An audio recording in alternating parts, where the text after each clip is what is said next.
In the words of an older gentleman, he told me one day, he said, young man, you can't speed up the river and you can't slow it down. At a certain point, you got to have some faith.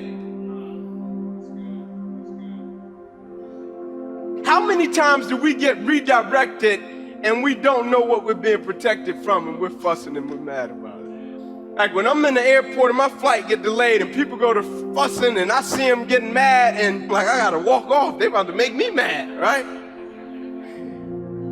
But when I walk off, I'm like, God, what are you protecting me from? Like when situations happen now, I'm like, life, what are you trying to teach me right now? Like, God, what can I extract from this situation since I don't like it and I don't understand it? I'm sure lessons and blessings, stages and phases, I'm sure it's something in it that I can extract and apply to some area of my life. At every phase of my life, I got redirected, but God also maneuvered me, right? And like I said before, I think when God has you on a mission, right, God will maneuver you through certain situations, and even when you can't stand it or understand it, God will still maneuver you to get you to the destination that He's trying to get you to. And I used to wonder as a kid, like, man, why am I growing up in this certain environment and I'm not getting touched? Like I'm coming up in an environment where people are getting murdered. And I'm coming up in this environment in this 2-bedroom home with 14 people. And at every phase of my life, God sent somebody. And when He sent them, the only difference between me and some of my friends that I grew up around, when He sent them, I was smart enough to listen. In other words, young people, it takes 21 years to become 21. No matter how talented, how brilliant, how smart, and how powerful you are, it's just certain things you won't understand until you get experience in order to understand it. And God sent the man one night. Never forget it. 10 minutes before we had to go in the house, we're trying to get our last 10 minutes in. This blue pickup truck comes down the street. First white guy we'd ever saw in our neighborhood. He gets out of the truck. Every drug dealer on the corner took off running. Automatically assumed he's a cop. Nicest guy in the world. I still talk to him till this day. He walked over, man, y'all want to play football on grass? I'm like, man, I would love that. Where you been, brother?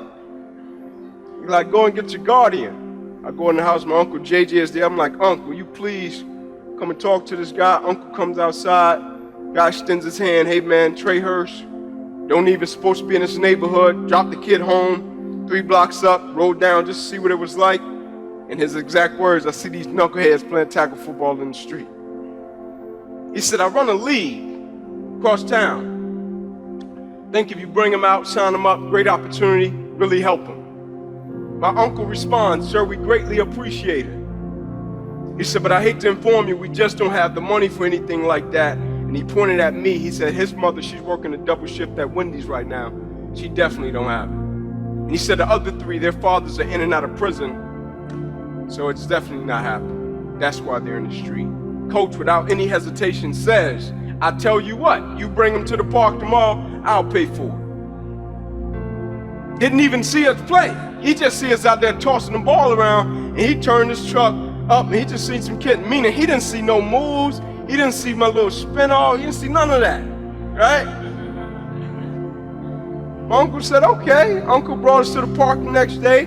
I'm standing in line because I'm intrigued by this guy. I'm standing in line beside him. I watch him take cash out of his own pocket, pays for me and my 3 younger cousins to play. But I wanted to understand the man behind the actions.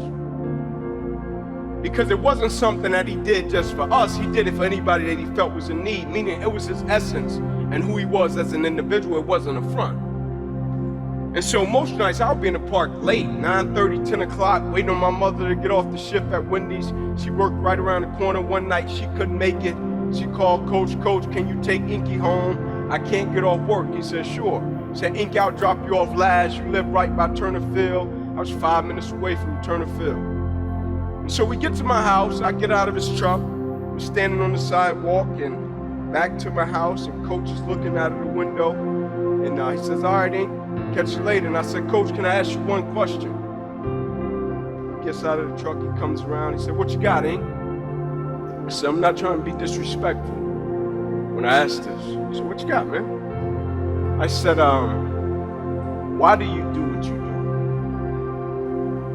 do? I said, because cats around here, man, they don't live like that.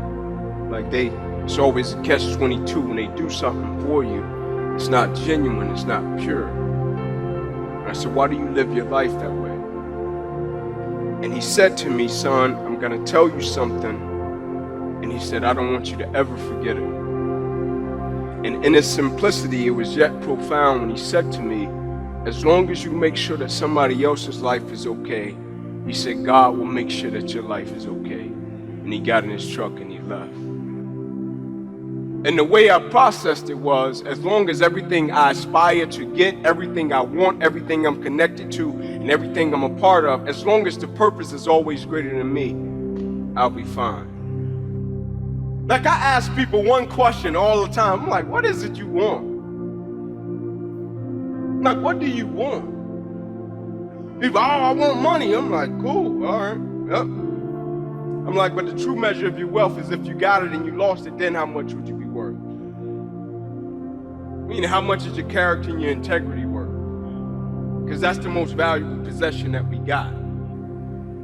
And I come into my junior year, and I'm about to get exactly what I wanted. About to get this thing called NFL. You know what it really stands for? Not for long, right? That's what it really stands for, right?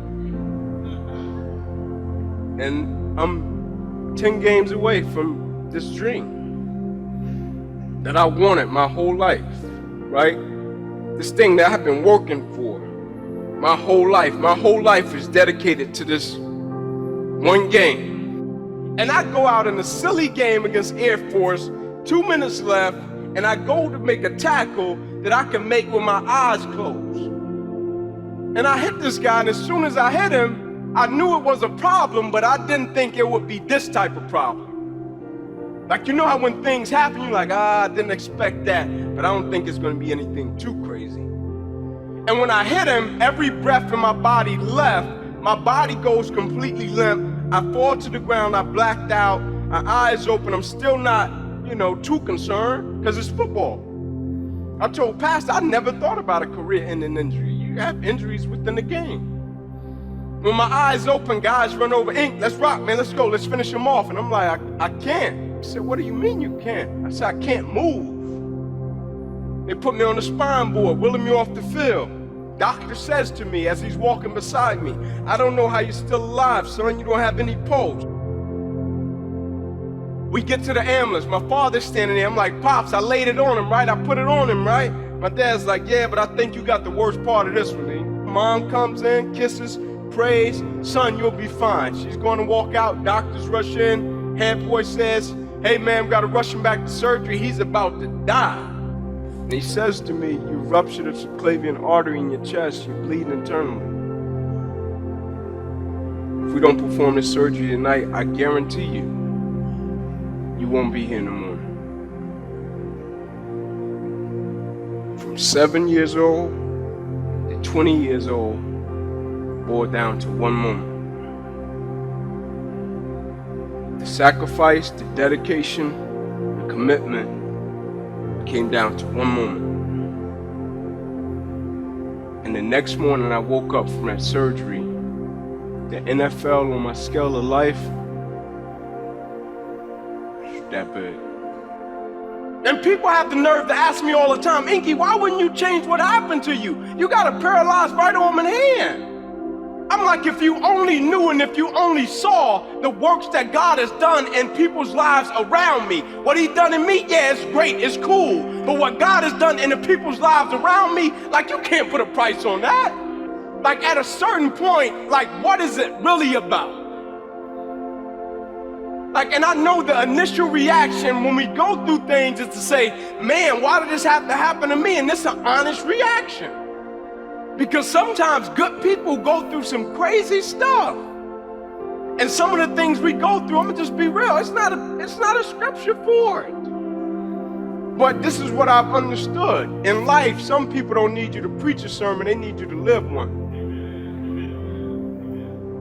And so when they see you living it, they can connect and identify with that. The only thing I ask of you, as talented, as brilliant, as powerful, as beautiful as you are, never allow life to make you forget why you started in the first place.